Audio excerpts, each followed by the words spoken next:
Ce que tu fais, d'essayer de te focus sur quelque chose, tu vois. Ça m'a coûté très cher, clairement, dans des business, de pas savoir dire non. En tout cas, on n'a toujours qu'un seul notaire. Une fois qu'on est sous compromis ensemble, son client, c'est plus les vendeurs, c'est moi. Ça devient moi en tout cas. Et je lui fais bien comprendre. Je lui fais très très très bien comprendre. C'est très dur d'innover quand t'es une agence immobilière, honnêtement. C'est limite impossible. Moi, j'ai pris des portes. Très clairement dit, elle m'a fait pleurer il y a quelques mois où elle m'a dit t'as sauvé la famille. Salut tout le monde, je vous fais cette intro un petit peu en retard. Vous voyez, je suis même pas habillé pareil que pendant l'épisode parce que j'ai complètement oublié de faire l'intro. J'ai tout enchaîné. Donc je vous fais cette intro pour vous parler de Maxime Wafflard, qui est l'invité du jour. Maxime, je l'ai connu parce qu'il s'est inscrit au premier séminaire S'enrichir grâce à l'immobilier que j'ai organisé à Toulouse. Maxime, lui, il est dans la région de Montpellier. Il s'était inscrit, le premier séminaire, c'était en février 2021. Et depuis, on a gardé contact. Maxime, c'est quelqu'un qui m'avait connu via mon livre, qui porte le même nom que le séminaire, S'enrichir grâce à l'immobilier. Et c'est vrai que depuis, on se suit sur les réseaux, je regarde beaucoup ce qu'il fait, parce que vous verrez, ce mec, il a 21 ans à peine, il a fait énormément de choses, beaucoup plus de choses que n'en feront certains dans toute leur vie.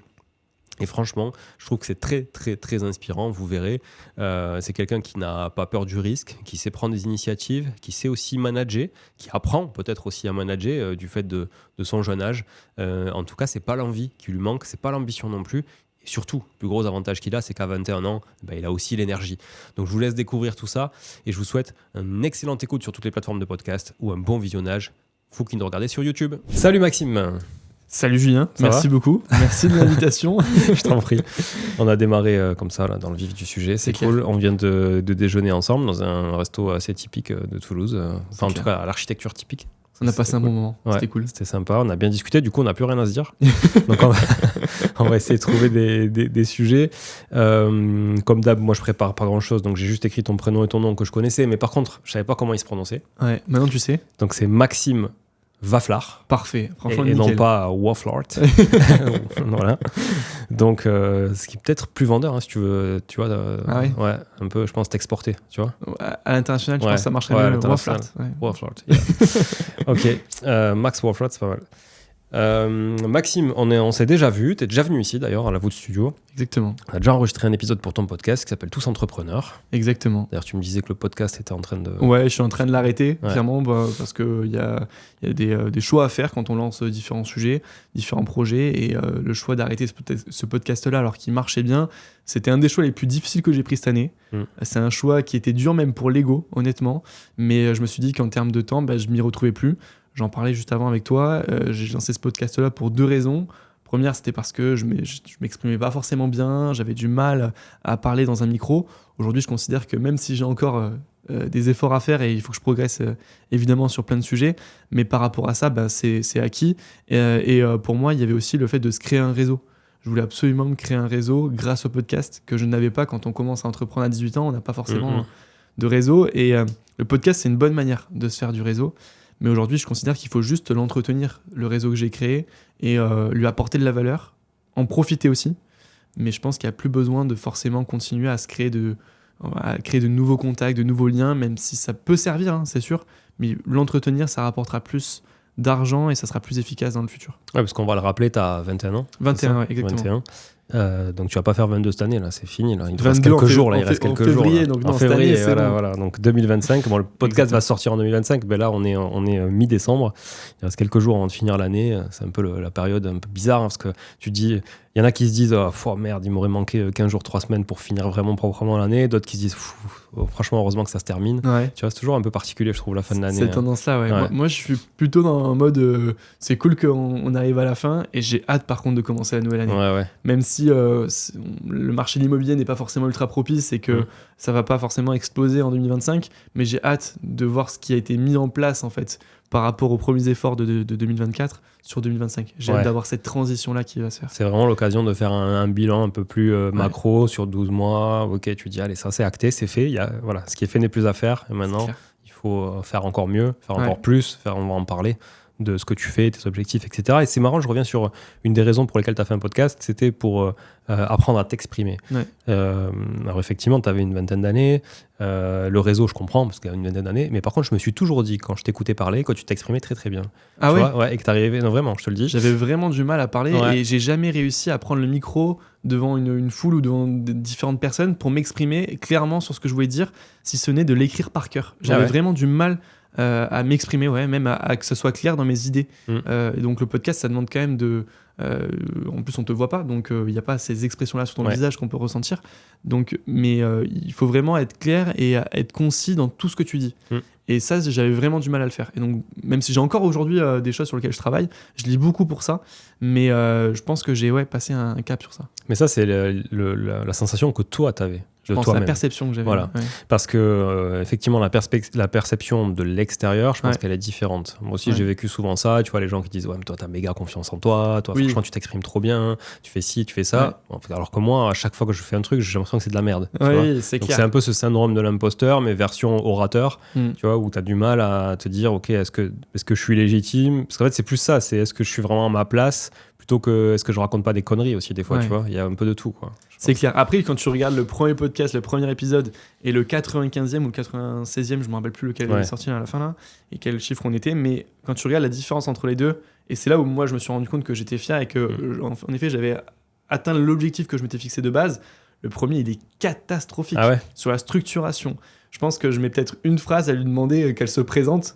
Laurine Bémer, qui était pas du tout connue à ce moment-là en plus, et qui commençait à peine à communiquer sur les réseaux sociaux. Et je discute avec elle, j'échange avec elle, mais de manière mais catastrophique. À la fin du podcast, je le vois c'est la première fois qu'elle faisait un podcast où c'était aussi déconstruit et aussi mal fait, mais en même temps, il était naturel. Mais c'est ça. Et elle l'a quand même aimé. Elle a quand même aimé le moment. Parce que moi, je me dis, ça fait 220 épisodes que je fais ça, en fait. Non, mais finalement, après, c'est devenu un peu plus structuré. Et même, j'étais plus à l'aise. Je savais où amener la personne. Je savais rebondir sur les questions qu'elle posait. Alors qu'il y a des fois, j'écoutais même pas la réponse et je rebalançais derrière le truc. Donc, non, ça m'a permis d'apprendre à mieux m'exprimer, ça c'est sûr. Mais surtout, à structurer une interview. Et ce que j'avais toujours aimé faire, mais que je me permettais pas de faire. Ce qui est compliqué quand tu structures, justement, c'est exactement, ça reprend ce que tu disais, c'est-à-dire que des fois, tu n'écoutes même pas la réponse, tu sais que tu dois poser ta question derrière. Et donc, du coup, tu vas faire un truc qui n'est pas terrible dans une discussion et que tu ne ferais pas si tu avais une discussion vraiment, autour d'une table, quoi. J'essaie de penser à l'auditeur qui ne doit pas être frustré parce que j'ai pas rebondi sur un sujet. En même temps, je me dis, il faut pas que je rebondisse trop parce que sinon ça devient pénible. Donc c'est hyper dur à faire un podcast et à bien le faire. La meilleure manière de le faire pour moi, en tout cas, et c'est peut-être un conseil qu'on peut donner aux auditeurs, c'est de le faire de manière naturelle. De le faire comme si on souhaitait l'écouter, cet échange-là. Et accepter, comme on le disait tout à l'heure en mangeant, qu'il y a un goût d'inachevé aussi. Parce que tu peux pas tout traiter. En 1 heure, même en 2 heures, même en 3 heures, en fait, tu peux pas tout traiter. Surtout des gens qui ont vécu comme toi depuis 20 ans. Avec une grosse expérience.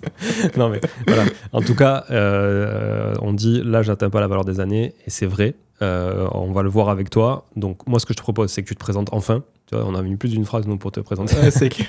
Tu te présentes enfin. Et comme ça, après, on va rentrer dans le vif du sujet. On va parler de sujets intéressants. J'ai en tête, et tu as en tête, on en a parlé un petit peu tout à l'heure, quelques sujets, notamment immobilier, évidemment, puisque c'est ce qui t'anime au quotidien. Évidemment, Mais aussi, ce qui m'intéresse, c'est comment tu structures. Tu travailles en famille, ça m'intéresse de s'arrêter un petit peu là-dessus, parce que je pense qu'il y a des gens aussi, peut-être qui travaillent avec leurs parents, leurs enfants, leurs frères, leurs sœurs. Tout le monde a ses contraintes. Il y a des avantages, des inconvénients. Donc, c'est clair. Voilà, on va s'arrêter un peu là-dessus. Je te laisse avec te présenter. plaisir. Alors, j'aime bien me présenter en disant que je suis entrepreneur dans l'immobilier. Comme ça, au moins, il y a tous les sujets possibles, imaginables. Aujourd'hui, je vis de mon activité de marchand de biens. J'accompagne aussi des entrepreneurs marchands de biens à se lancer dans cette activité-là. Et j'ai une agence immobilière que j'ai cofondée avec mon associé Adrien, avec qui je suis associé aussi sur des projets de marchands, qui s'appelle Agence Welcome, et dont je suis aujourd'hui très fier. Ça fait depuis début septembre qu'on a lancé cette aventure-là, en période de crise, là où tout le monde nous a dit mais vous êtes fous, ça ne fonctionnera pas. Se lancer dans le pire moment de l'immobilier, dans la pire crise immobilière, comme ils le disent, c'était peut-être le pire choix à faire. Mais on en est très fiers parce que moi, je prends toujours le mindset à l'envers, où je me dis, si jamais ça fonctionne dans le pire moment de l'immobilier, quand on aura atteint des moments où c'est juste stable, où les ventes se réalisent normalement, naturellement, en fait, on arrivera à faire du chiffre d'affaires, on arrivera à gagner de l'argent. Alors que ceux qui ont commencé post-Covid, là où tout fonctionnait très très bien, aujourd'hui ils galèrent un peu plus. Et la plupart sont en train de fermer même. notamment les conseillers immobiliers ou les mandataires qui ont pris leur carte par opportunité d'eux et qui finalement n'avaient pas l'amour du métier. Et là, on voit qu'on galère vraiment. À chaque commission, il faut se battre. Chaque terrain qu'on vend, chaque bien qu'on vend en marchand de biens, il faut se battre pour le vendre, pour le commercialiser, pour rassurer le client. Et jusqu'à la fin, rien n'est terminé. Rien n'est fait tant que c'est pas signé chez le notaire. Il y a tellement de rebondissements. Et c'est ce que j'aime aussi, mais c'est apprendre à accepter ces étapes-là pour finalement se dire que dans cette période-là, il y a plus d'efforts à faire que les autres pour gagner de l'argent. Et on arrive quand même à s'en sortir malgré tout. Et on en est au début, donc c'est le début d'une aventure. Je suis parfaitement d'accord avec toi. Je pense que si vous arrivez à montrer votre résilience dans une période de crise, vous serez encore plus fort que quelqu'un qui se lancera même à ce moment-là avec l'aide du marché, on va dire. Exactement. Et tu vois, nous aussi, Artae, ça existait un petit peu déjà avant sous de marque. Hein, tu l'as vu tout à l'heure d'ailleurs, ça s'appelait Investir à Toulouse. Mais Artae, vraiment, c'est structuré aussi comme ça. En 2022, donc du coup 2022 c'était vraiment là où les taux ont vraiment augmenté, commencé à augmenter très fort. Là d'ailleurs ils ont rebaissé un petit peu aussi. On a quand même finalement on est quand même dans une meilleure situation que peut-être 2022 ou même 2023. Tu vois, je trouve que c'est en train de s'améliorer un petit peu. Alors ça va stagner pendant un petit moment, mais voilà. Bah, déjà on est sur une période où c'est plus stable. Donc les acquéreurs savent où on va. Même si on est dans une difficulté politique et économique où ils ont vraiment du mal. On a des conditions suspensives qui ont été mises pendant la période des législatives, qu'il n'y ait aucun extrême qui passe au pouvoir et qui est la majorité. Donc ça, c'est la première fois que je voyais cette condition suspensive être mise sur une offre d'achat. Quoi. Et comme quoi, on était vraiment dans une insécurité où le bien lui plaisait, le rendement était bon, enfin bref, il y avait tout qui convenait, mais la situation économique du pays l'inquiétait vraiment jusqu'à mettre cette condition suspensive, qui d'ailleurs n'est pas valable, je l'ai vu après avec ma notaire. Non, on ne peut pas conditionner un résultat d'une élection pour... D'ailleurs, ils le mettent dans le paragraphe. Ce matin, j'ai acté des choses et je te vois qu'effectivement, il y a un paragraphe qui dit que voilà, s'il y a un changement de gouvernement, s'il y a une guerre mondiale, s'il y a un machin, etc. Depuis la crise sanitaire, je crois qu'ils le mettent vraiment, ils stipulent bien qu'on ne pourra pas revenir demander à son vendeur une baisse de prix parce qu'il y a une crise économique, crise informatique, etc. Et encore moins une annulation de la vente. C'est ça. C'est pas possible. Mais bon, on sait jamais. Peut-être qu'un gouvernement un jour va dire attendez, si on perd son boulot, on peut aller demander à se faire rembourser le prix. Non, mais c'est pas mal. Je pense qu'il y en a certains qui perdraient beaucoup leur boulot. Je pense que ça peut faire partie de programmes de gens farfelus. Honnêtement, ça pourrait. Ok, donc activité, marchand de biens, agence, le podcast, on a vu. Je vais l'arrêter. Voilà. Et aujourd'hui, j'essaie de me concentrer sur ça. J'avais, tu vois, on en parlait sur la fin d'année, on se fixe les objectifs sur l'année d'après. Mon objectif, c'était cette année d'apprendre à dire non. De dire non sur certains projets qu'on me proposait parce qu'en étant un minimum influent sur LinkedIn, sur Instagram, etc., on nous propose souvent des projets. Et puis c'est génial, le fait d'attirer ces projets-là, ça peut nous permettre d'accéder à beaucoup d'opportunités. Mais les meilleures opportunités, c'est celles auxquelles on dit non, finalement, parce qu'on se rend compte qu'on a déjà entre nos mains des projets avec qui on a passé du temps à les réaliser, etc., sur lesquels on investit énormément d'argent. Et il faut juste aller au bout de ces projets-là, plutôt que de vouloir toujours avoir ce syndrome un peu nouveauté, de dire oui à tout le monde, et finalement de ne pas pouvoir rendre des comptes sur ces projets-là. Donc mon objectif, c'était de dire non, et j'ai dit non à 95% des opportunités que j'ai vues cette année. Et c'est vrai que ça m'a permis de me concentrer et de me focus sur l'activité de marchand de biens en premier. Et je me suis dit, tant que l'activité de marchand de biens n'est pas pérenne, n'est pas stable, et qu'il n'y a pas un vrai besoin de créer cette agence-là, on ne la créera pas. Et finalement, les choses se sont accélérées avec Adrien et on l'a dit, écoute, oui, là, on voit qu'il y a une réelle nécessité. On a un besoin aussi d'avoir cette agence-là, donc on le crée pour l'activité de marchand de biens. Mais aujourd'hui, j'essaie de me focaliser que sur ça et d'avoir que ces activités-là. Même si c'est difficile, quand on est entrepreneur et quand on aime tout faire, quand on aime les relations humaines, quand on aime échanger avec différents entrepreneurs et qu'on voit qu'il y a des opportunités de marché de fou, on a toujours envie de se chauffer et de se lancer dans un nouveau projet. Mais je trouve ça bien d'arriver à se focaliser, du moins le temps que ce soit vraiment périn et qu'on arrive à déléguer l'entièreté de notre responsabilité sur le projet. J'avais fait un post LinkedIn il n'y a pas longtemps justement sur ça, l'importance de savoir dire non et que j'ai appris malgré moi. Donc je suis content que, en tout cas, toi, tu vois, à 20 balais, tu puisses avoir ça en tête déjà et démarrer. Je pense que c'est une force parce que justement, en plus, à ton âge, j'imagine, tu le vois, ton entourage d'ailleurs, tu dois avoir aucun pote qui a ton âge. Voilà, c'est assez difficile à mon avis. C'est assez difficile. J'en ai gardé 2-3 avec qui, franchement, ils respectent vachement ce que je fais et puis ils me posent pas mal de questions. je vois qu'il y a un petit décalage honnêtement avec eux, mais c'est moi qui me mets à leur niveau sans dire qu'il y en a un qui est plus haut que l'autre. Je veux pas, il y a pas de jugement par rapport à ça, mais j'essaye qu'on soit au même niveau et qu'on profite de ces moments-là. Et je pense que c'est ce qu'il faut. Il faut arriver à avoir cette intelligence sociale d'avoir une discussion avec un maire, avec un vendeur, etc., très qualifié, etc., et d'avoir une discussion un peu plus légère avec des potes et des amis. C'est ça pour moi l'intelligence sociale, c'est de pouvoir faire les deux. Ouais, totalement. Et j'essaye en tout cas d'y arriver sur ça. Totalement, mais c'est vrai qu'à cet âge-là, tu as quand même envie de toucher à tout, de faire plein de trucs et tout, donc c'est encore plus difficile, je pense, ce que tu fais, d'essayer de te focus sur quelque chose, tu vois. Voilà, moi ça m'a coûté très cher, clairement, dans des business, de pas savoir dire non. Donc voilà, je pense que tu fais pas mal d'économies en faisant mais je pense ça. que c'est ça. Et puis surtout une économie, l'argent c'est sûr, mais de temps. Le temps on peut investir sur un projet qui n'ira pas au bout. Si je ne crois pas à 250% au projet, je vais pas. Mais je vais passer du temps qui va être alloué à ce projet-là. Oui, je vais peut-être pas perdre beaucoup d'argent, mais je vais surtout perdre du temps que je ne mets pas dans un projet qui va me rapporter de l'argent. Et ça, c'est difficile. Et ça, c'est vraiment quand on pose l'équation, compliqué de le visualiser, mais quand on arrive à prendre du recul et se dire non, il faut pas mettre de temps sur ce projet-là, ben on fait les bons choix et on avance sur les bons raisonnements. Alors sur la partie marchand de biens, on va se focaliser un peu là-dessus dans un premier temps. Est-ce que tu peux nous expliquer c'est quoi aujourd'hui le cœur de ton métier déjà ? C'est vrai. Parce que marchand de biens, il y en a tellement des différents qui font différentes choses que, alors moi, je suis marchand de biens spécialisé dans la division de bâti et division foncière. Donc toutes les opérations d'achat-revente sans travaux. C'est-à-dire que je réalise très très très peu de travaux. Finalement, il y a 5% de mon coût de revient à chaque fois en moyenne qui est sur la partie travaux. Donc j'ai très très peu de travaux, ça va être juste des viabilisations, ça va être des travaux de gros œuvres que je suis obligé de réaliser sur une opération, mais je limite à chaque fois ces travaux-là. Je réalise même pour la plupart des opérations des flips sans même faire des travaux. Juste de la division de bâti, un document d'urbanisme, une demande avec un géomètre, une autorisation d'urbanisme à avoir. Mais sinon, je vais droit au but.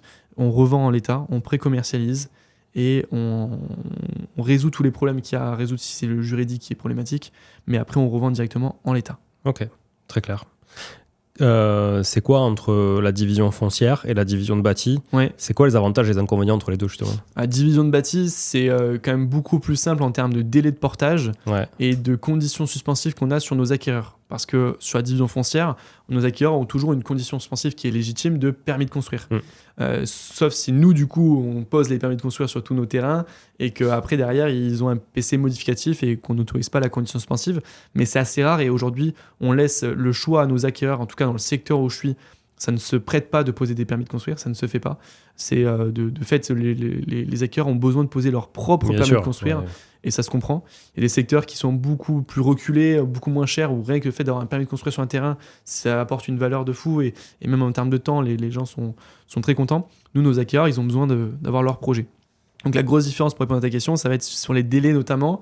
Et aujourd'hui, sur les conditions d'urbanisme qui sont quand même de plus en plus complexes, avec les PLU, les PLUI qui se complexifient encore plus, et la loi ZAN qui vient d'être mise en place, honnêtement... C'est quoi la loi ZAN ? Tu peux nous en parler ? Zéro artificialisation nette des sols. C'est une loi qui, à horizon 2050, vise à ne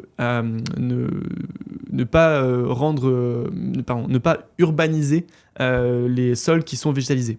Et donc il faudra compenser ça. Donc, c'est quoi un sol végétalisé ? Un sol végétalisé, c'est un sol où du coup tu as de l'herbe, tu as de... N'importe quel brin d'herbe, du coup, il n'y a pas besoin d'avoir des arbres ou des choses Non, comme ça. pas forcément. Vraiment, il faut que ce soit naturel, il faut que l'eau soit absorbée dans ces sols-là.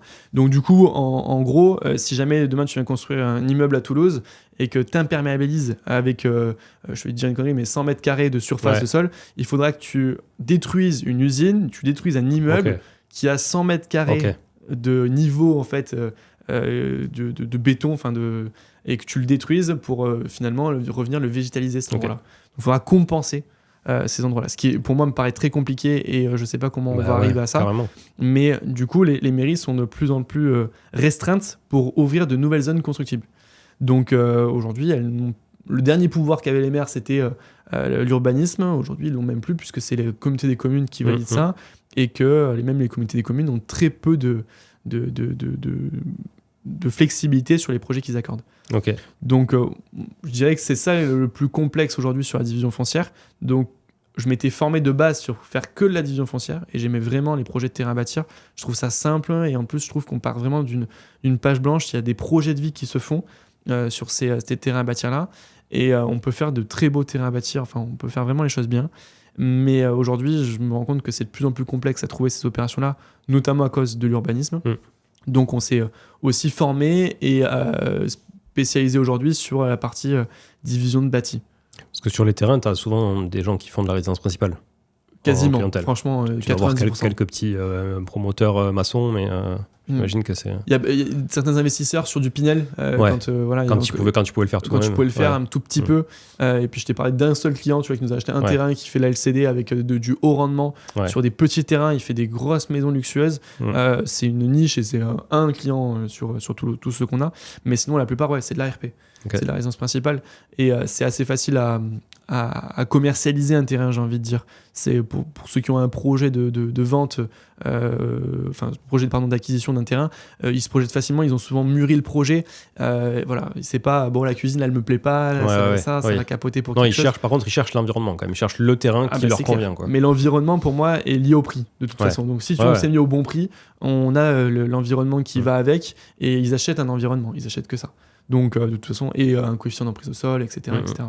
Mais ils savent ce sur quoi ils vont, souvent. Alors que dans la division de bâti, on peut avoir des personnes à qui on ne pensait absolument pas que le bien se prête, et finalement, qui nous font une offre d'achat, et qui se positionnent sur ce type de bien, et qui n'ont pas le financement. Enfin, c'est un poil plus compliqué, je trouve, sur la division de bâti, que sur la division foncière. Et là, sur la division de bâti, ta clientèle, c'est quoi plus d'investisseurs bailleurs, plus de résidences principales? C'est grandes surfaces, petites surfaces? Ça dépend les projets. On est, là, je peux te parler d'un projet en plus que j'ai fait en vidéo, donc on l'a assez bien en tête. C'est un projet qu'on fait aussi en vente à terme, où c'est un ensemble immobilier de 4 maisons individuelles qui font entre 66 et 75 mètres carrés. Donc 4 maisons individuelles avec du jardin devant et derrière. Ça a été que de la résidence principale alors qu'on avait un super rapport locatif. Mais on n'a eu que cette clientèle-là. Donc on ne pensait pas forcément. C'est des maisons qu'on a vendues entre 180 et 200 000 euros. Et il y avait à peu près entre 7,5 et 8% de rendement sur un bon secteur, proche de Béziers. Donc on s'est dit que franchement, ça serait top. Mais non, on n'a eu que la résidence principale. Et puis après, j'ai un immeuble où j'avais un rooftop avec un appartement T3 en duplex qui était magnifique. Et je me suis dit, celui-là, en résidence principale, ça va être tapé, c'est nickel. Et ben non, on a un investisseur qui a fait une colocation finalement, il rajoute une chambre supplémentaire. Colocation. Donc sur le bâti, on a tout type de clients. Et c'est l'avantage, c'est qu'on s'ouvre quand même à un marché un peu plus large que sur le terrain à bâtir. Carrément. Et avec moins d'inertie, comme tu dis aussi dans les ventes, moins de demandes d'autorisation, etc. Ok, très clair. Tu parlais de vente à terme, tu as cité vente à terme, là. C'est un sujet que je voulais aborder avec toi. Est-ce que tu peux nous définir déjà ce qu'est la vente à terme et comment toi tu l'utilises et en quoi elle est intéressante pour un marchand de biens? Exactement. Alors la vente à terme, moi je l'ai découvert malgré moi parce que je devais sortir d'une opération, on n'a pas eu le financement, j'avais du mal à trouver des investisseurs privés à ce moment-là et pourtant j'avais tout commercialisé. Et c'est l'agent immobilier qui me l'a apporté, il me dit mais pourquoi vous faites pas une vente à terme? Peut-être que les vendeurs ils seraient d'accord. Je lui ai dit oh oui, pourquoi pas. Je ne savais absolument pas ce que c'était que la vente à terme. J'ai demandé à ChatGPT en premier de m'écrire un petit peu ce qu'était que la vente à terme. On a regardé un petit peu les modalités et j'ai dit go, on part sur ça, on part sur une vente à terme. Et donc pour expliquer aux auditeurs, une vente à terme, c'est le fait de acheter un bien, donc de passer à l'acte authentique, d'en être le propriétaire sans payer le prix et de définir une durée avec un contrat. C'est défini, c'est contractuel avec la promesse de vente, de paiement du prix du bien sur lequel on s'est mis d'accord. Donc c'est-à-dire que moi, par exemple, dans mon cas, je fais souvent des ventes à terme de 12 mois in fine. Il y en a certains qui font de l'investissement en vente à terme et qui payent tous les mois une rente et qui remboursent à leurs vendeurs une part du prix tous les mois. Ou des intérêts intercalaires ou des choses comme ça. Exactement, qui en plus peuvent être liés à l'inflation, donc peuvent augmenter au fur et à mesure de la détention du bien. Et moi, c'est juste in fine, je rembourse le montant du prix au plus tard 12 mois. Et par contre, si je revends avant, jusqu'au montant de l'acquisition dont on s'est mis d'accord, je dois rembourser le vendeur. Donc imaginons sur un projet là qu'on a fait sur Mont-Blanc, avec les 4 maisons, les 2 premières maisons nous ont permis de rembourser 90% du prix sur lequel on s'était mis d'accord avec le vendeur. Et on a soldé en cash les 10% restants pour se dire que les 2 autres maisons qui mettaient un peu plus de temps à se vendre pour des raisons où elles étaient occupées par des locataires on avait un peu de mal à les sortir. On a réussi enfin. On les a mis en vente un peu plus tard. Donc du coup, on a soldé l'opération. Et finalement, en 4 mois, ils ont eu 100% des fonds sur lesquels on s'était mis d'accord de base sur une condition en paiement comptant chez le notaire. On a dû revenir sur ça et on a fait un avenant pour renégocier le projet en vente à terme. Et toi, tu avais 12 mois pour payer. J'avais 12 mois pour payer, finalement je payais en 4. Finalement, tu as payé en 4. Ouais. Donc, finalement, mais bon, il faut que le vendeur soit quand même en confiance. Parce que même si tout est écrit, etc. Et qu'est-ce qui se passe si au bout de 12 mois, tu ne peux pas rembourser ? Alors, il y a la clause résolutoire, c'est-à-dire qu'il récupère 100% des biens qui ne sont pas vendus. Ok. Donc, moi, ce que je dis aux vendeurs, je leur dis, regardez, combien on a vendu ? Parce que souvent, quand on fait ça, on a pré-commercialisé. Eh oui, tu as vendu plus cher.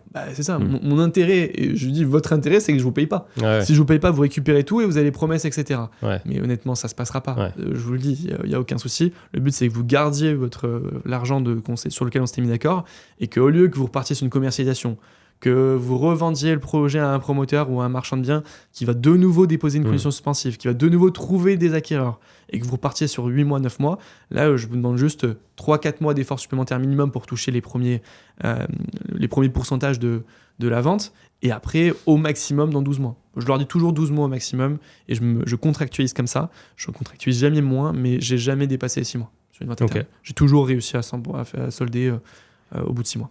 L'avantage, tu peux nous en parler ? C'est quoi de faire ça ? L'avantage concret. Pour nous, en tant que marchand de biens, c'est de ne pas avoir à financer le projet. Ce qui coûte cher aujourd'hui dans une opération de marchand de biens, c'est de venir financer le projet par des investisseurs privés, par des plateformes de crowdfunding, par des banques, peu importe la manière. On se fait financer à des taux qui sont quand même assez élevés, et surtout avec la remontée des taux qu'il y a eu il y a quelques mois, quelques années maintenant, où ça commençait à vraiment piquer, puisqu'on était en taux professionnel sur 10,5%, 11% à l'année. Et là, sur les plateformes de crowdfunding, on est quasiment à 16-17%.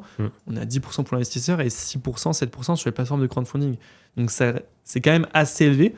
Donc, l'avantage sur ça, c'est que pas de frais financiers. Ouais. Donc, on a aussi carrément pas ça à aller lever et pas ça à aller chercher. Donc, en termes de gestion et de charge mentale, c'est beaucoup moins important. Et puis, ça permet en fait de prendre moins de risques. Parce qu'on a une marge qui est plus importante, on a moins d'intérêt. Donc, on peut aussi diminuer le prix de nos biens pour les vendre plus rapidement. Ouais. Ou alors, si la vente à terme est négociée en amont du projet, impacter ces frais financiers-là au vendeur, au prix du vendeur. Ah ouais, okay. Aujourd'hui, souvent, ce que je fais, c'est que je fais 2 offres d'achat. Une offre avec les conditions classiques, je vous paye dans 6 mois, après le compromis, etc. Et une offre en vente à terme. On fait 6 mois de compromis, et dans 12 mois après, je vous paye. Donc, je vous paye dans 18 mois au plus tard. Mais je vous paye plus cher. Les frais financiers que j'ai sur le projet, je vous les rajoute au prix. Et donc, des fois, il y a 5-10% de plus sur le prix. Voilà. Après, toi, l'intérêt, c'est d'en rajouter un peu moins pour que tu sois gagnant. Exactement. Et puis, en vente à terme, j'ai aucune condition suspensive. Donc, je vais au bout du projet, quoi qu'il arrive. Sur un compromis avec une condition de financement, de toute façon, voilà, si je veux pas aller au bout du projet, j'ai la possibilité de sortir avec le financement. On le sait très bien. Donc, en tant que marchand, moi, je suis honnête, je le dis tout. Non, mais t'as raison. Donc, ok, vente à terme, super intéressant. D'ailleurs, si tu peux pas faire de vente à terme et que tu fais un financement, que tu as besoin de financer ton projet, comment tu fonctionnes ? Est-ce que tu fonctionnes avec des banques ? Est-ce que tu fonctionnes avec du financement plutôt privé ? Zéro banque, parce que honnêtement, quand j'ai commencé déjà pour investir dans une colocation en investissement locatif, j'ai eu 17 refus, donc je me suis dit déjà commencer en fait, le fait d'être jeune, honnêtement, c'est un avantage dans certains cas, mais alors dans l'immobilier, avec les institutionnels, c'est très compliqué. Il a fallu aller toucher des investisseurs privés que j'ai contactés via LinkedIn, parce que j'avais une bonne communauté à ce moment-là sur LinkedIn. Et j'ai démarché, c'était à l'époque de Qui va être mon associé, je crois que c'était la 2e saison de Qui va être mon associé. Et je leur ai dit, je vous propose pas d'investir 10% dans ma boîte qui coulera dans quelques mois, mais dans un projet immobilier solide, où j'ai tout vendu, etc., où il n'y a pas de risque financier, et où vous êtes sûr de ne pas faire x10, mais de gagner 10% sur l'année. Est-ce que ça vous intéresse ? Et je mettais un lien Calendly. J'ai eu peut-être une 30aine de personnes. Tu l'as fait où ça ? Ça, je l'ai fait sur LinkedIn. Sur LinkedIn ? Avec Wallaxy, avec un truc qui spamme les gens, qui envoie plein de messages. Des messages privés. Automatiques, Et donc, du coup, j'ai fait ça. J'ai sélectionné toutes les personnes qui avaient pour moi potentiellement de l'argent, qui étaient abonnés à des pages de fonds d'investissement, qui étaient sur des. Qui avaient normalement une capacité d'avoir de l'argent. Et puis, j'ai une 30aine de calls. Sur les 30 calls, j'ai 8 personnes qui m'ont dit go. Et au final, le premier investissement que je fais, j'ai une promesse de 800 000 € de personnes qui veulent investir sur le projet. J'ai des promesses d'investissement, alors que je lève 300 000 €. Donc j'ai une frustration énorme de certains investisseurs. Et j'ai même pas fait les frustration toi aussi, parce que tu dis que tu pourrais avoir des projets plus gros. Mais c'est clair. Et en fait, même pour moi, ce premier projet à 300 000 était trop gros, était déjà trop cher pour un premier projet de marchand de biens. Et le fait de faire ça et d'avoir fait du volume, en me disant, en fait, si jamais je fais pas ces 30 calls, pour moi, je savais très bien que sur les 30 calls, parce que j'avais fait déjà 17 banques pour un premier investissement locatif, je me suis dit, les années surprises, ça va être encore plus compliqué. Ouais. Sur 30 calls, j'espère en avoir un. Ouais. Pas 2, pas 3, c'est clair. un, c'était déjà très bien. Ouais. J'en ai 8. Putain, c'est énorme. Du coup, j'ai refait ça. La conversion, elle est costaud. Ouais, mais je pense que ce qu'ils ont aimé, c'est que personne les avait approchés sur ça, que c'est des personnes qui ont beaucoup de liquidité, et honnêtement, sur ce premier projet-là, par rapport à l'expérience que j'avais, je l'ai vraiment sécurisé ce projet. J'ai fait une petite bêtise sur le deuxième où j'ai perdu un peu d'argent, mais sur ce premier projet-là, de A à Z, j'ai été vraiment très réglo, très carré. Donc je pense que c'est ce qu'ils ont aimé. Ils m'ont dit, bah ouais, mais en fait, on voit pas le loup. Ouais. On voit pas le loup, et moi je leur dis, le seul loup, c'est que j'ai pas d'argent. Ouais. C'est que je peux pas le financer, ce projet-là. Ouais. C'est le seul loup. Après, le reste, le projet, voilà. Et donc, tu peux pas rembourser si jamais ça va pas au bout, quoi. Exactement. Ouais. c'est aussi le risque. Je l'avais pas dit comme ça, mais ouais, on avait déjà tout sur promesse de vente qui était sans conditions suspensives, tous les lots. Ouais, donc c'est quand même plus sécurisant. Il y a toujours un qui peut se rétracter, j'irai pas chercher 10%, donc ils le savent. Mais honnêtement, on le revendra, ce lot-là, quoi. Et puis, on avait une marge considérable sur ce projet, je crois qu'on était à 32 ou 33%. Okay. Donc ça a laissé de la place. Il n'y avait pas de soucis par rapport à ça. Ok, cool. Qui négocie les ventes à terme? C'est toi? C'est plutôt tu dis au notaire, allez, va négocier avec le notaire du vendeur. Comment ça se passe? C'est une bonne question, ça. Ça dépend de la situation et de la personne. En fait, j'essaie le plus rapidement possible, moi, dans toutes les négociations, que ce soit vente à terme ou toutes les négociations, d'arriver le plus rapidement à la personne décisionnaire. Ouais. Je sais que plus je suis proche d'elle, plus ça fonctionne. Mieux ça fonctionne, pardon. J'essaie de savoir, en fait, et de poser beaucoup de questions, que ce soit un rendez-vous commercial pour rentrer un bien avec l'agence ou que ce soit pour négocier quelque chose. J'essaie de savoir qui est la personne décisionnaire et en qui elle a confiance, cette personne décisionnaire. Est-ce qu'elle a confiance en l'agent immobilier? Est-ce qu'elle a confiance à son petit-fils qui est notaire sur Paris et qui sait tout? Est-ce qu'elle a confiance en son notaire à lui? J'essaie de savoir qui c'est qui va être mon meilleur ami de la négociation. Et en fonction d'eux, en fait, il n'y a pas de réponse toute faite, mais la plupart du temps, c'est le notaire. J'ai l'impression que le notaire, des fois, c'est Dieu pour certains. Non, mais ils ont plus tendance à écouter un notaire. Ça semble plus objectif. Alors qu'un agent, c'est sûr, ou même un acheteur qui a les intérêts complètement différents des tiens. Quoi. Donc, exactement. Donc, du coup, j'essaye, la plupart des cas, d'aller toucher le notaire et de leur demander le nom de leur notaire à eux. Et là, par contre, je fais les choses bien. Je me déplace chez le notaire. Je fais une présentation de l'opération, de ce que j'ai déjà fait, et je leur montre que c'est quelque chose de vraiment carré, quoi. Pour te dire, demain, à midi, j'ai une visio avec le notaire, les vendeurs, pour leur exposer le projet. Et normalement, je passe par un agent immobilier sur ce projet-là, et je leur dis, si jamais ça passe par vous, on n'ira pas au bout. C'est sûr. Vous inquiétez pas, votre commission, on la conserve bien au chaud, vous allez la prendre, mais si jamais je vais pas négocier en direct avec le notaire, en ce cas-là, c'est mort. C'est des clients qui sont sur Lyon alors qu'on est sur Montpellier, nous. Enfin, c'est déjà complexe dans leur tête de vendre et de ce bien. C'est déjà un stress et une angoisse. Alors, pareil, de vente à terme, c'est mort. Et pourtant, ils sont intéressés par l'offre parce qu'ils ont vu les deux offres et ils ont préféré celle-là. Donc, ils sont pas pressés pour avoir l'argent. Ils se disent 40 000 euros, nous, on gagne à nous deux 80 000 euros à l'année. Si on en gagne 40 000 de plus sur l'offre en vente à terme que l'offre classique, bah, en un an, oui, c'est rentable. Carrément. 40 000 euros en un an, on les prend tous les jours. Donc, pour répondre à la question, c'est la personne qui va être mon meilleur ami dans la négociation, qui a la personne de confiance du vendeur que j'essaie de toucher. Et souvent, le vendeur est quand même très sachant. Il se renseigne beaucoup plus aujourd'hui sur Internet, etc. Mais il a plus d'accès aussi à toutes les infos. Il n'a pas que le notaire qui peut lui donner les infos. Exactement. Donc j'essaie aussi que la personne, le vendeur, prenne du temps pour qu'il ait confiance. D'abord en ma personne, après au projet. Et ça, c'est l'étape la plus importante. Ok, très clair. Et pour rebondir sur le notaire, est-ce que quand tu vends, parce que moi je te donnerai ma façon de faire si tu veux après sur la partie marchand, mais quand tu vends, est-ce que tu imposes ton notaire ou est-ce que tu es OK avec quand il y a des notaires acquéreurs? Alors, non, quand il y a un notaire acquéreur, je force pas parce qu'à chaque fois que j'ai essayé de forcer un petit peu pour que j'impose mon notaire, il y a eu des frictions. Et ça, je peux comprendre qu'il y en a qui ont leur notaire de famille. Donc, je comprends. Après, je sais qu'il y en a qui ont des techniques. Toi, c'est ta technique? Tu imposes ton notaire sur ça? Quand on met en copropriété, parce que sinon, c'est le bordel. Parce que la mise en copro, c'est tout le temps le bordel. Les gens, mais combien on va payer de charges? Et combien on va payer de taxes foncières? Mais par contre, la rédaction est faite par mon notaire. Ah oui, donc toi, tu y rédiges, mais tu as quand même un notaire en face. En fait, je trouve que c'est compliqué dans ce que tu fais. C'est compliqué parce que tu vends pas à rénover à fond. Tu vends des plateaux, mais il y a quand même un peu de réno, j'imagine, dans les parties communes, des trucs comme ça, etc. Et donc, c'est toujours... tu vends avant que ça soit fait. Et t'es pas dans de la vente d'immeubles à rénover non plus? Non. Donc... Alors, je vends... C'est-à-dire que je passe sous compromis avant que ce soit fait. Par contre, pour l'acte authentique, c'est fait. C'est terminé. Oui. Pour l'acte authentique, c'est fait. Mais c'est terminé pour le coup. Mais au compromis, il faut quand même la confiance de tout le monde et que tu n'aies pas un notaire en face qui dise oui, mais qui garantit mon client que tu vois, parce qu'en fait, il y a des notaires qui se muent en avocat souvent, tu vois. Oui, non, mais c'est sûr. Alors, moi, je leur dis toujours, de toute façon, je leur dis, on n'a pas obligé votre client à nous faire une offre d'achat, on n'a pas obligé à nous acheter. Regardez le projet, il est comme ça et on essaie d'être le plus carré possible. C'est-à-dire que c'est chiffré avec les devis qu'il y a, ce qui va être fait. Si c'est des communs, moi, je fais une maquette 3D en disant c'est ça qui va être fait. Si jamais c'est pas ça qui est réalisé, tu fais un petit cahier des charges, un truc. Voilà. Et puis, de toute façon, une fois que c'est terminé, nous, les 10 jours où ils peuvent se rétracter commencent à partir du moment où on a terminé l'immeuble. Donc, on leur met cette garantie-là supplémentaire. Donc, en soi, si jamais ils veulent se rétracter parce que les travaux ne leur conviennent pas, vous inquiétez pas. Une fois que les travaux sont faits, on le vendra plus cher à l'appartement. Et vous pouvez toujours sortir. Donc vous pouvez sortir, il n'y a pas de problème. Donc, quand on les rassure comme ça, moi, j'ai jamais eu un notaire des acquéreurs qui a posé souci, si ce n'est sur un compromis pour un projet où j'ai fait une division foncière et où j'ai une rampe d'accès qui devait être constituée. Et la rampe d'accès, on l'a fait faire par un artisan. Les plans, il ne les a pas respectés à la lettre et il manque 6 cm d'un côté et 12 de l'autre. Sur une rampe d'accès qui fait 5 mètres, donc c'est quand même assez important. Donc on l'a fait, ça on a signé le compromis en amont. Et moi je leur ai proposé de les indemniser financièrement par rapport à ça. Je dis on réduit de 3 000 € le terrain par terrain à bâtir et ça vous va. Ils m'ont dit ok.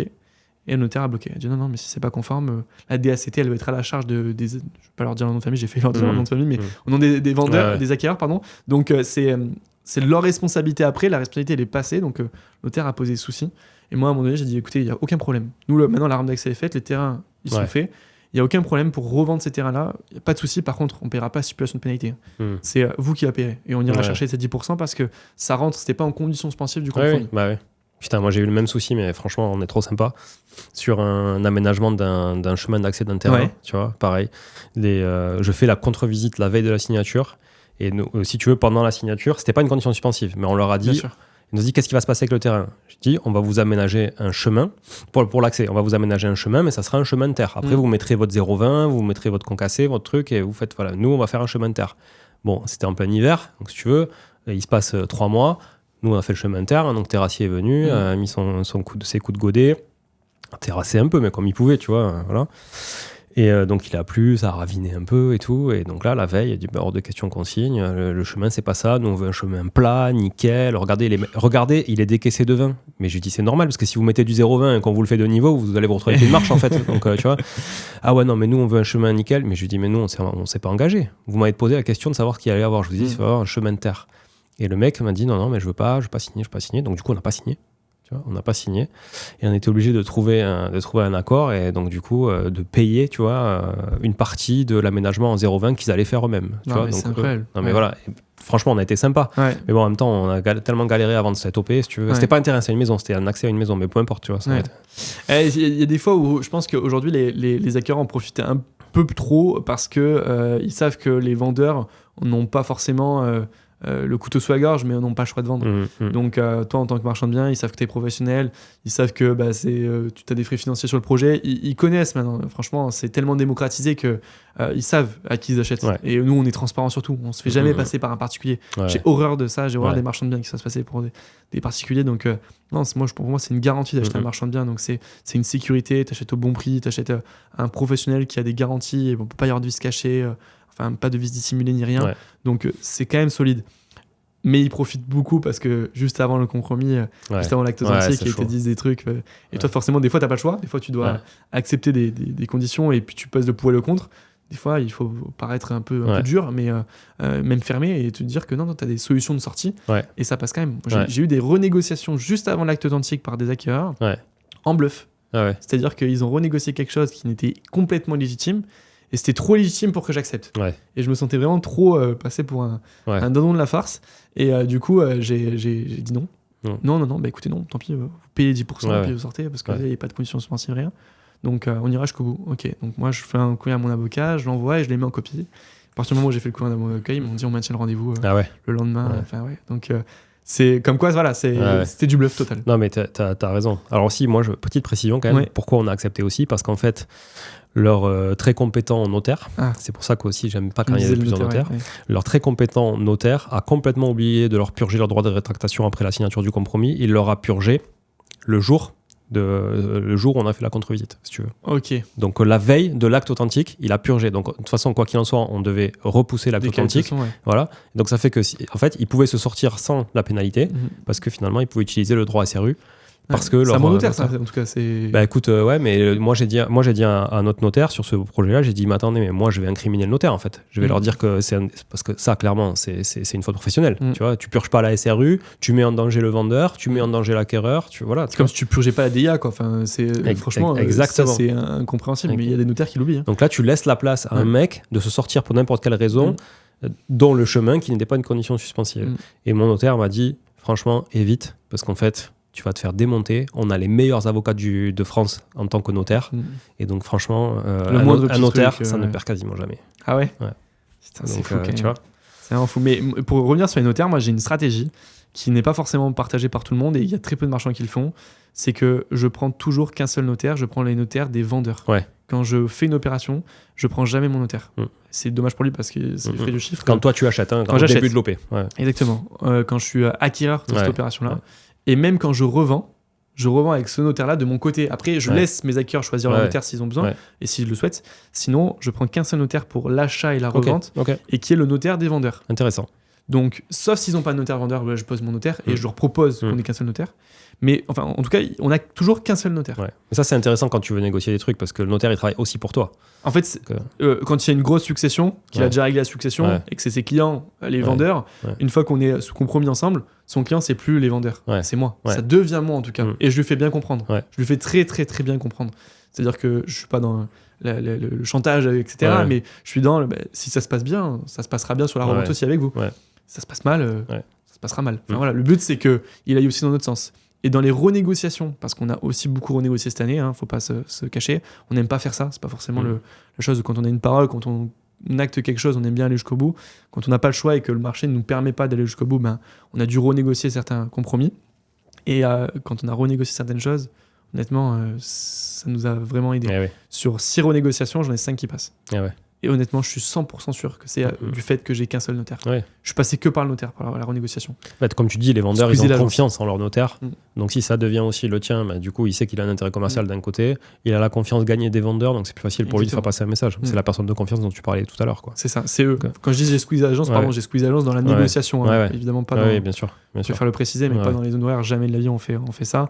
C'est plutôt le fait d'avoir cette personne-là de confiance qui est le notaire. Et c'est en collaboration avec l'agence que je dis c'est le notaire qui va renégocier avec eux. À propos d'agence, transition toute faite. Donc du coup, depuis septembre, donc c'est récent, depuis septembre 2024, ça fait quelques mois, même pas un trimestre entier, on va dire, quasiment, aussi un trimestre. Tu as lancé une agence qui s'appelle donc Welcome, comme tu l'as dit, qui est présente à Vendargues, à côté de Montpellier. C'est ça. Et donc vous sévissez, d'ailleurs tes opérations de marchand aussi, c'est la base, c'est quoi, 1 heure autour de Vendargues à peu près, entre une demi-heure, moi celle que je gère c'est une demi-heure autour de Vendargues, et on a aussi une deuxième agence physique à Bagnols-sur-Cèze, donc on a ouvert 2 en même temps. C'est où ça, Bagnols, c'est vers quel... Bagnols-sur-Cèze, c'est au-dessus de Nîmes, à peu près à 30 minutes d'Avignon, dans le nord du Gard, pas très loin du Vaucluse. D'accord. Donc on a aussi 2 secteurs très différents du coup, très liés à l'investissement du côté de Bagnols, plutôt patrimonial sur le secteur de Vendargues, mais qui sont très complémentaires. On peut se passer des clients aussi d'un coin à un autre, et puis on n'est pas concurrent de tout parce qu'on a 1 heure de route, mais en même temps on peut avoir des projets qui sont entre les deux. Donc c'est hyper intéressant pour travailler sur ça, et puis on a pour vocation potentiellement de développer d'autres agences. On a déjà des choses qui sont signées sur l'année prochaine, donc on espère pouvoir ouvrir d'autres agences immobilières assez éloignées des agences qu'on a actuellement, et en même temps assez proches pour qu'il y ait un intérêt sur le marchand de biens. Parce que si j'ai créé aujourd'hui Agence Welcome, l'objectif même c'est de nous apporter des biens en marchand de biens, c'est qu'il y ait une synergie directe avec l'activité de marchand de biens. Sinon, honnêtement, ouvrir une agence immobilière... Oui, ta vocation, c'est ça. C'était pas d'ouvrir une agence immobilière, d'aller faire une énième agence immo classique, etc., de quartier. C'est très dur d'innover quand tu es une agence immobilière. Carrément. Honnêtement, franchement, c'est limite impossible. Moi, j'ai pris des portes, franchement, les gens veulent du classique. Et c'est très difficile même de recruter des mandataires avec les réseaux qu'il y a, enfin, des conseillers immobiliers avec les réseaux de mandataires qu'il y a. C'est très compliqué de les recruter. Donc, non, c'était juste pour créer une agence immobilière, je l'aurais pas fait. Honnêtement, c'est pas rentable, mais il nous manquait par contre ce qu'on n'a pas dans le marchand de biens, c'est une aventure humaine. Mm. C'est une aventure où on partage quelque chose avec des collaborateurs qui gagnent de l'argent, qui ont un projet immobilier. Ouais. C'est particulier, mais j'aime ça. Je commence à prendre goût à cette aventure-là, même si c'est une gestion humaine qui est pas facile tous les jours, mais je commence à aimer. Tu me disais, vous êtes une dizaine ? Ouais, une dizaine. Au total, Ouais. on est 12 Ouais. sur la totalité du groupe entre marchands, agences immobilières et je compte ma maman dans le lot qui chapeaute le tout avec moi, qui est vraiment mon bras droit sur tout. Donc on est 12 au total. Ok. Bah, encore une transition. Tu vois, tu me tends des perches. Je t'aide. Ouais, sur le rôle de ta maman, justement. On s'en parlait un petit peu à midi. J'aimerais bien qu'on revienne dessus. Ça m'intéresse. Donc, déjà, tu as embauché ta mère. C'est ça. Voilà, c'est incroyable quand même d'embaucher sa mère, tu vois, dans une boîte. Je trouve. Elle est mieux payée que une moi, vingtaine pour te dire, d'années. donc, C'est souvent le cas. Hein. Moi aussi, ils sont tous payés mieux que moi dans la boîte, vu que je me paye 0. Tu vois, ils sont tous mieux payés. Mais on fait ça pour autre chose. Enfin, on sait pourquoi on le fait, etc. Ouais. C'est pas du tout la même approche. Et c'est vrai que quand tu as une vision très salariée, on a du mal à comprendre ça. Mais voilà. Donc, tu as embauché ta maman. Est-ce que tu peux nous parler un peu de son parcours, de pourquoi tu l'as embauchée ? Je connais un peu son profil et je sais qu'elle peut apporter beaucoup à ta boîte, qu'elle est même sûrement peut-être trop qualifiée même pour la boîte telle qu'elle est aujourd'hui. C'est ça. Alors, et c'est différent. Elle se plaît énormément dans ce qu'elle fait aujourd'hui, mais c'est vrai qu'elle était directrice administrative et financière d'un très grand groupe français. Où du coup il y a 7 ans, moi j'avais 14 ans quand elle a fait un burn-out énorme. Elle a fait vraiment, ça s'est pas très bien passé, une grosse dépression, 2 ans de dépression, à rester enfermée dans sa chambre seule, sans pouvoir nous parler, dans le noir, pendant en faisant des terreurs nocturnes le soir, qui moi me réveillaient. Je voyais mes parents ne plus dormir ensemble aussi parce qu'il fallait que mon père garde son boulot. Ma mère était en arrêt maladie, et c'est moi qui m'occupais de ma mère quand elle avait il était 3h du matin et qu'elle faisait des terreurs nocturnes en pensant que son responsable, son chef, voulait la tuer, quoi. Et moi ça m'a marqué. C'est une période vraiment très difficile, mais où j'ai eu un déclic énorme, où je me suis dit mais jamais je serai salarié. J'ai eu la très mauvaise image du salarié, qu'aujourd'hui j'ai de nouveau une nouvelle image qui n'est pas celle-là, mais où t'es vraiment pris pour... t'es dominé par un chef, par un responsable, et t'es à la merci de celui-là, quoi. Et tu fais ce qu'il te demande, et si tu le fais pas, tu dégages. Pour moi, c'était ça, le salarié. J'avais cette vision-là, alors qu'aujourd'hui, pas du tout. Donc c'est pas ce que toi, tu pratiques aujourd'hui avec tes salariés. Pas du tout. Je pense que vraiment, on est au contraire très, très ouvert et beaucoup sur l'échange, et je veux, au contraire, surtout pas qu'ils se sentent comme ça. Donc je suis dans l'extrême opposé, et j'ai eu du mal à manager au début par rapport à ça. Je voulais absolument pas qu'il y ait quelqu'un qui puisse penser un jour que tu puisses être comme ça ou ressentir ça, en fait. Exactement. Ressentir ça, c'était ma hantise la plus importante, et j'ai du mal à recruter par rapport à ça. Et puis je me suis rendu compte que c'était une fausse croyance limitante, mais que c'était ok de l'avoir eu au début, parce que j'avais vécu un traumatisme dans l'enfance qui était énorme, et où je me suis retrouvé un peu à 15 ans le père de la famille, parce que j'avais ce relationnel-là avec ma mère qui était un peu compliqué. Mon père, il a été extraordinaire dans toute mon enfance, et il a essayé de faire comme il pouvait dans cette période-là, mais il était démuni complètement.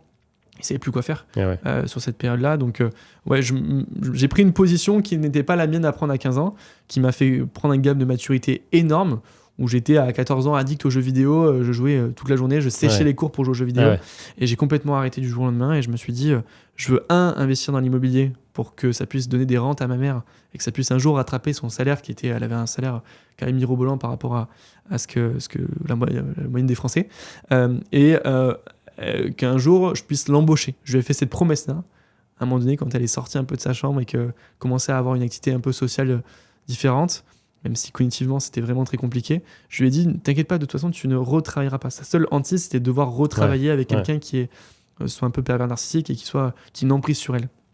Et du coup je lui ai dit, tu ne retravailleras pas, tu travailleras pour moi, tu travailleras pour nous. Je lui ai fait cette promesse-là.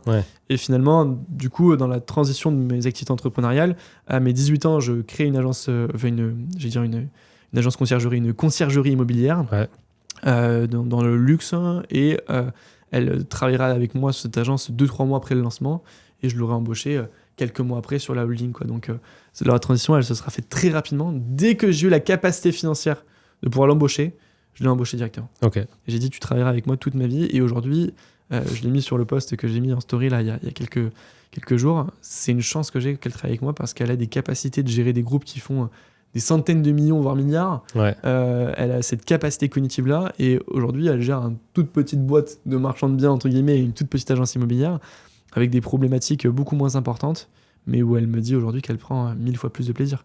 Donc c'est le plus important. Moi, ça a été mon pourquoi pendant très très longtemps, et aujourd'hui je travaille sur moi pour que j'ai un pourquoi qui m'appartienne plus à moi, plutôt qu'il dépende de trop de ma mère, parce que ça en venait sur quelque chose de négatif des fois, sur certaines gestions de moments où il faut avoir du lâcher prise, j'étais vraiment omnibulé sur le fait que je puisse payer ma mère à la fin du mois. Et ça me rendait pas forcément bien, et ça me faisait pas prendre toutes les bonnes décisions. Donc voilà, je travaille avec une coach que je vois très régulièrement. Elle m'a accompagné sur le côté HPI quand j'ai découvert que j'étais HPI, et puis je l'ai revue quelques années après.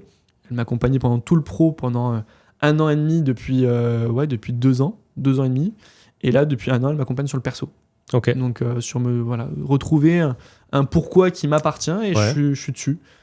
Donc je suis content d'avoir avancé sur cette partie-là qui a été très importante pour moi. Ok, on va revenir sur le côté HPI après, ça m'intéresse parce que c'est des choses que j'ai vécues aussi.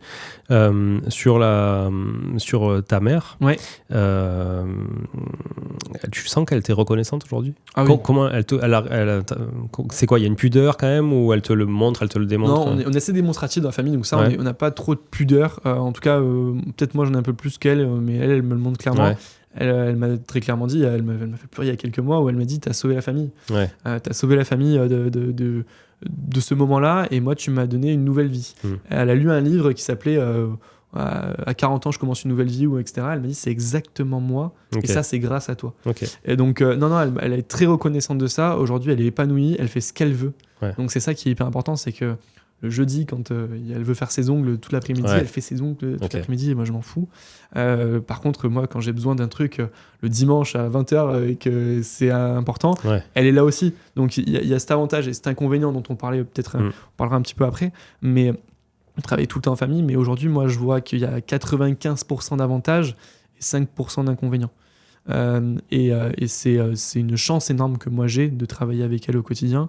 Et je pense qu'elle le vit de la même manière aujourd'hui. Ok, en tout cas, je trouve ça vraiment top. Tu vois, super de travailler avec comme ça en famille, et en plus que ce soit dans ce sens-là. Parce qu'en fait, le sens naturel, c'est souvent, c'est un peu le fils plutôt. Gomez, père et fils, tu vois. C'est un peu, dans les artisans, c'est ça. Ou alors Alves et frères. Tu vois, c'est ça. Voilà.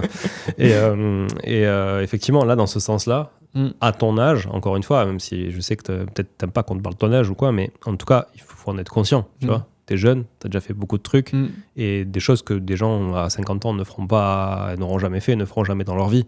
Donc c'est pas une question d'âge finalement, c'est une question aussi de profil, ce qui me fait faire l'écho avec le côté HPI dont tu parlais.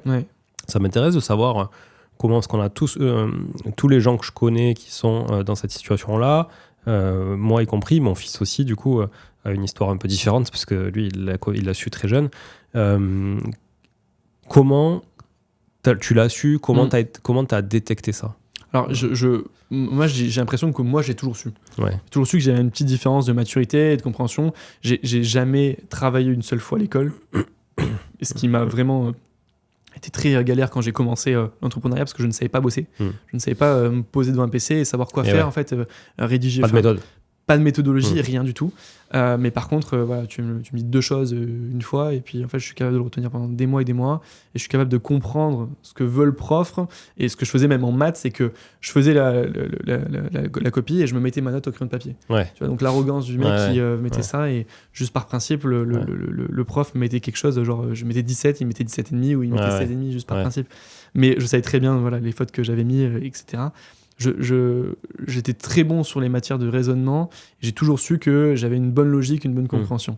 Par contre, sur les matières français, par exemple, philosophie et tout, sciences, histoire géo, j'aimais pas ça, et je faisais exprès de pas avoir de bonnes notes. Donc moi, si je voulais en français, je m'étais dit je veux pas être comparé pour l'intello, donc j'aurais des mauvaises notes, et j'ai fait exprès pendant des années d'avoir des mauvaises notes. Donc ce côté HPI, je l'ai un peu mal vécu au début parce qu'il était un peu pas assumé. Donc je savais au fond de moi que j'avais des facilités. Mes parents me disaient: non, mais t'as des facilités de raisonnement, t'es un peu plus mature que les autres, mais t'as pas des notes non plus incroyables. Hein. T'as 14, 13, c'est pas non plus fameux. Par contre, en maths, j'étais toujours à 18, 19 de moyenne sur les matières économiques, etc.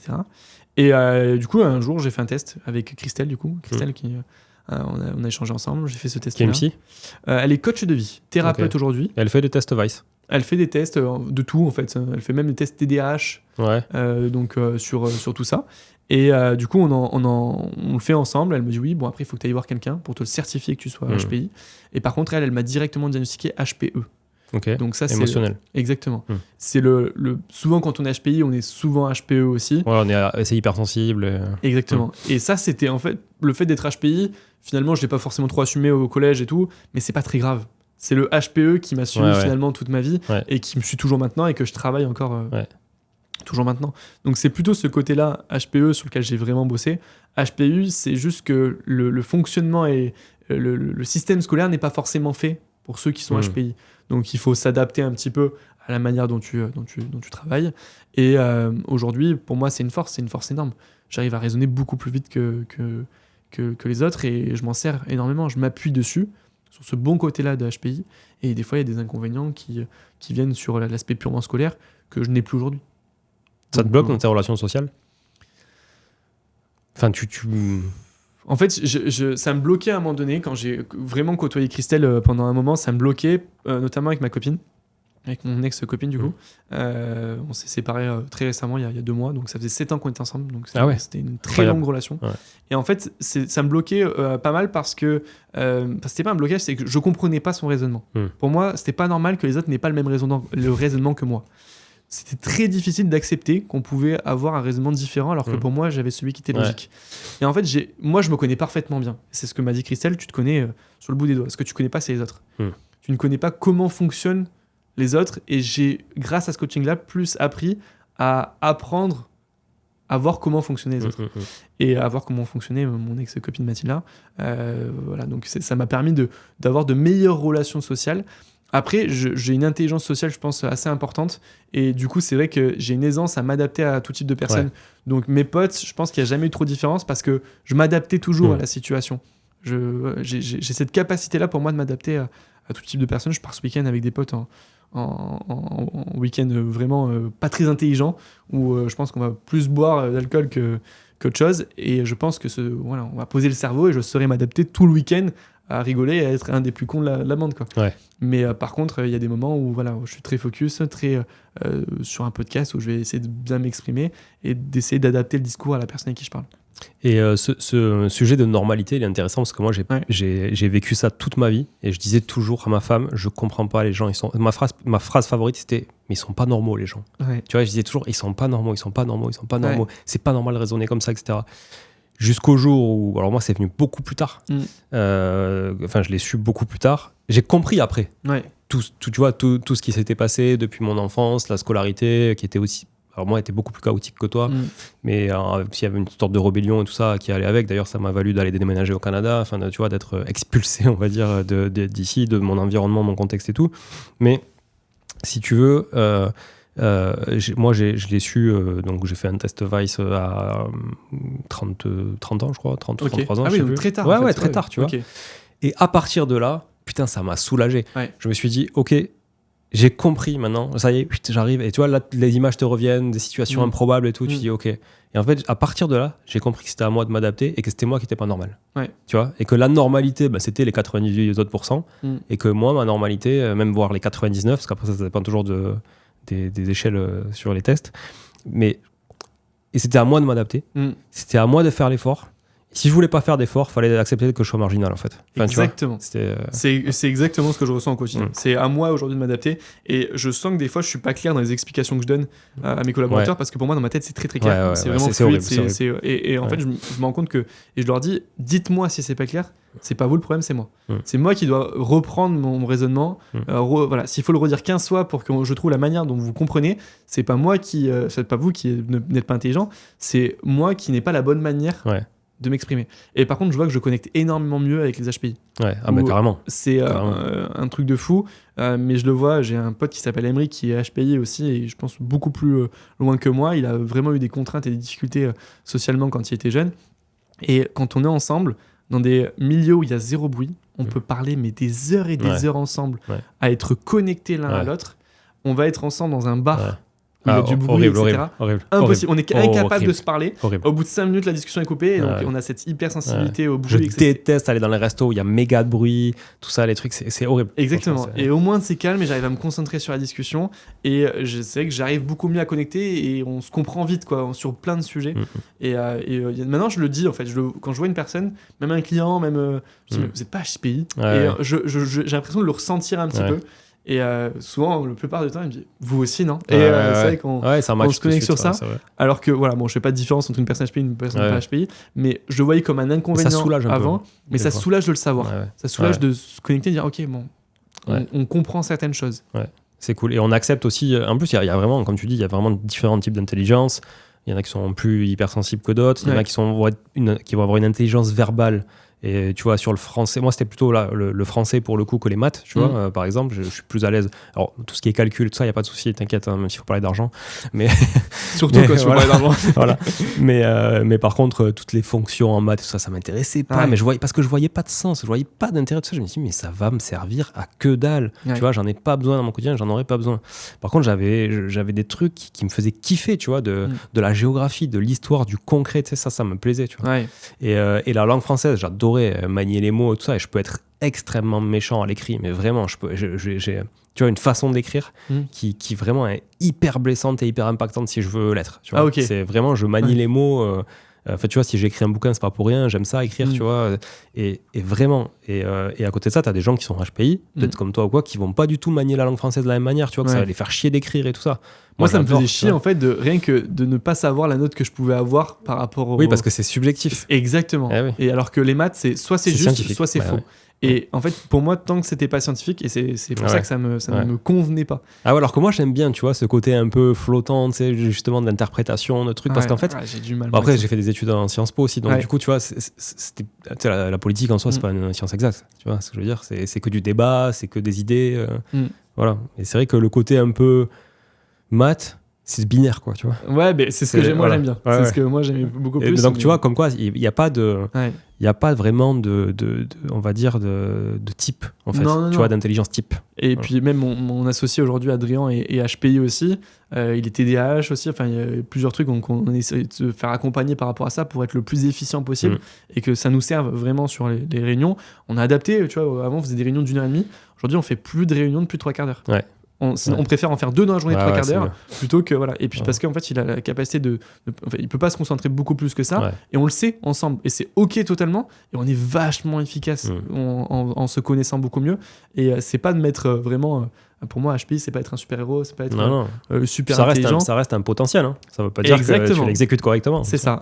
Et c'est le plus important, c'est juste de le savoir et de s'adapter à sa personne, de se connaître le mieux possible pour être le plus efficace dans son boulot. En tout cas, c'est comme ça que je le vois moi. Ouais, c'est vrai. Mais malgré tout, tu vois, parce que moi je me suis fait coacher par une coach. C'est elle d'ailleurs qui m'a dit, c'était une coach en management et qui m'a dit, franchement, barrez-vous de cette boîte-là, vous n'êtes pas fait pour travailler dans un environnement comme ça et allez voir cette psy là, elle devrait vous dire des trucs. Donc je suis allé voir une psy qui m'a fait le test. C'est parti de là en fait, grâce à cette coach que je remercie et qui je sais écoute des fois des épisodes. Trop bien. Et que je revois toujours. Et tu vois, ça fait quoi? Je t'ai dit, tu avais 33. Ouais, ça fait une dizaine d'années, je pense, tu vois. Ouais, ça devait être 30 ans.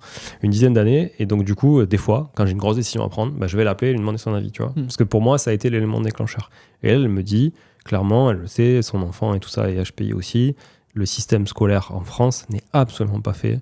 Et il n'y a pas de place pour des gens qui sont un peu à la marge. Parce que les gens à la marge, c'est quelques petits points de pourcentage. Et du coup, et d'ailleurs, je l'ai vu en réunion parents-prof, tu vois, avec les profs de mon fils, il y a ça 15 jours. Réponse bateau souvent d'une prof qui dit « Oui, mais enfin, monsieur Calabotte, j'ai 30 élèves dans la classe, je fais un cours pour tout le monde, hein, je ne vais pas m'adapter à chacun. » Voilà, c'est tout. Elle a tout dit en fait. Et tu veux dire quoi d'autre? Voilà. T'as rien elle a tout dit. D'accord. Bête, donc du coup, ça veut dire que les meilleurs potentiels que vous avez dans la classe, vous allez les mettre de côté au bénéfice des 28 autres. Oui, mais en plus, elle a pas d'intérêt. Si entre guillemets, pour rentrer dans le truc, mais ton fils il réussit, elle s'en fout. Enfin, que ça lui fait ni chaud ni froid. C'est censé lui faire plaisir s'il y en a des potentiels, etc., qui vont aller chercher un peu plus loin. Mais elle préfère que le taux de la classe soit augmenté un petit peu et qu'on aille chercher les éléments les plus perturbateurs et que eux, si jamais ils passent de 9 à 14, c'est ouf. Mais que ton fils qui est 15 ou 16 ou 17, elle s'en fout. Qui est 17 ou 15, elle s'en fiche. Il Ouais. n'y a aucun intérêt pour elle, et puis ça va pas le chercher. Et c'est vrai que j'ai vraiment du mal par rapport à ça. Ah ouais, c'est Et pour compliqué. revenir à ça, après peut-être on ferme la parenthèse sur le côté HPI, mais en Norvège, il y a une classe qui a été essayée où tu as un prof qui est HPI avec que des enfants qui sont HPI. Ouais. Et ça marche mais super bien. C'est pas pour dire que c'est comme les SECPA ou que c'est comme, tu vois, c'est pas une classe à part. Non, mais il y a un Mais c'est accompagnement. Voilà, l'accompagnement qui est fait, qui est beaucoup mieux et plus adapté à leur situation, à chacun. Et je trouve ça juste génial, quoi, que eux, ils aient l'ouverture d'esprit de s'adapter à des situations comme ça. Bah, regarde, mon fils, il va partir à l'école au Canada l'année prochaine, Ouais. enfin cette année, puisque là on sera en 2025. Exactement. Il part cette année au Canada. On a visité les écoles là-bas. Bah, dans les écoles qu'on a visitées, il y a des salles spécifiques, avec même des isoloirs pour qu'ils puissent passer les examens sans bruit à côté, sans truc, enfin tu vois, pour vraiment qu'ils puissent se mettre dans une bulle pour passer l'examen. Parce qu'en fait, bah, dès qu'il y a un stylo qui tombe, voilà, ça bah, l'arrête, ça le déconcentre. Ouais, attends, c'était où le fil, etc. Ouais. Ça veut pas dire qu'il est mauvais. Non, ça veut juste dire qu'il est foutu différemment et que du coup, on doit lui donner un contexte qui s'adapte à comment il est fait. Tu vois. Et là-bas, c'est prévu. Et c'est pas une tare, en fait. C'est voilà, c'est pas compliqué, en fait. C'est juste que je pense qu'on veut pas avouer qu'il peut y avoir des différences entre deux personnes et que en fait si en plus c'est un avantage cette différence parce que c'est pas eu comme ça aujourd'hui, franchement tant pis, t'as qu'à t'adapter, et si t'es plus intelligent que les autres, tu arriveras encore mieux, donc c'est ça. fais ton cours comme tout le monde, fais ton examen comme tout le monde et puis basta. Voilà. Bon, en tout cas, j'étais content de parler de ça parce que c'est rare que j'en parle sur le podcast. Tu vois, pour le coup, ça, c'est pas le sujet du podcast, mais en même temps, c'est mon podcast, je parle de ce que je veux. Donc, t'as bien raison. Vous pouvez fermer la vidéo de tout de suite si vous voulez. Mais voilà, je suis chez moi ici, même si j'ai vendu les locaux ce matin. C'est clair. Voilà. Merci Maxime. Tu vois des choses à ajouter qu'on n'aurait pas traitées? Franchement, on a parlé de tous les sujets dont je voulais parler moi de mon côté aussi avec toi. Donc, franchement, je suis très content. Merci beaucoup pour l'invitation. Avec grand plaisir. Merci d'être venu aussi. Je sais que tu as pris le train à faire l'aller-retour, donc c'est cool. Je te souhaite de bonnes fêtes de fin d'année. Merci beaucoup. Et puis une très belle année 2025 avec tous tes projets. Écoute, on croise les doigts. Ça devrait bien se passer, mais voilà, le but c'est de stabiliser maintenant et de pérenniser l'activité. Donc, on croise les doigts. Bon, j'ai pas de doute. Franchement, j'ai pas de doute. Voilà. On se refera un bilan si tu viens au Canada. Franchement, avec plaisir. Ça me ferait plaisir. J'en avais discuté avec Amani et Aline. Je leur disais que j'aurais bien aimé organiser j'aime pas trop le mot mastermind et tout ça, mais tu vois, une sorte de un peu gros regroupement entre entrepreneurs là-bas, tu vois, dans un chalet au bord d'un lac gelé, sur une semaine, mais tu sais, aussi un peu en mode vacances, quoi. Tu vois, pas que pour s'exploser le cerveau, tu vois. Maintenant, si c'est des masterminds, moi, où c'est full travail, etc., j'y vais pas. Je pars à Bali là, pendant 12 jours au mois de mai. On y part entre entrepreneurs. On est en plus entre jeunes entrepreneurs. On a tous entre 21 et 28 ans. On est tous dans l'immobilier. Et on y va pour s'amuser. On ne prend pas le PC là-bas. Le but, c'est vraiment de dire on va 12 jours pour couper. Mais on aura des sujets de discussion communs sur des objectifs communs. Et je suis sûr que ça va nous servir dans notre business ces vacances-là. Puis ça passe en frais comme ça, donc c'est plus avantageux. C'est ça. Mais j'organiserai ça, je le ferai. Franchement, avec plaisir, je le ferai. Cool. Avec plaisir. Merci Maxime, à bientôt. Merci Julien, ciao.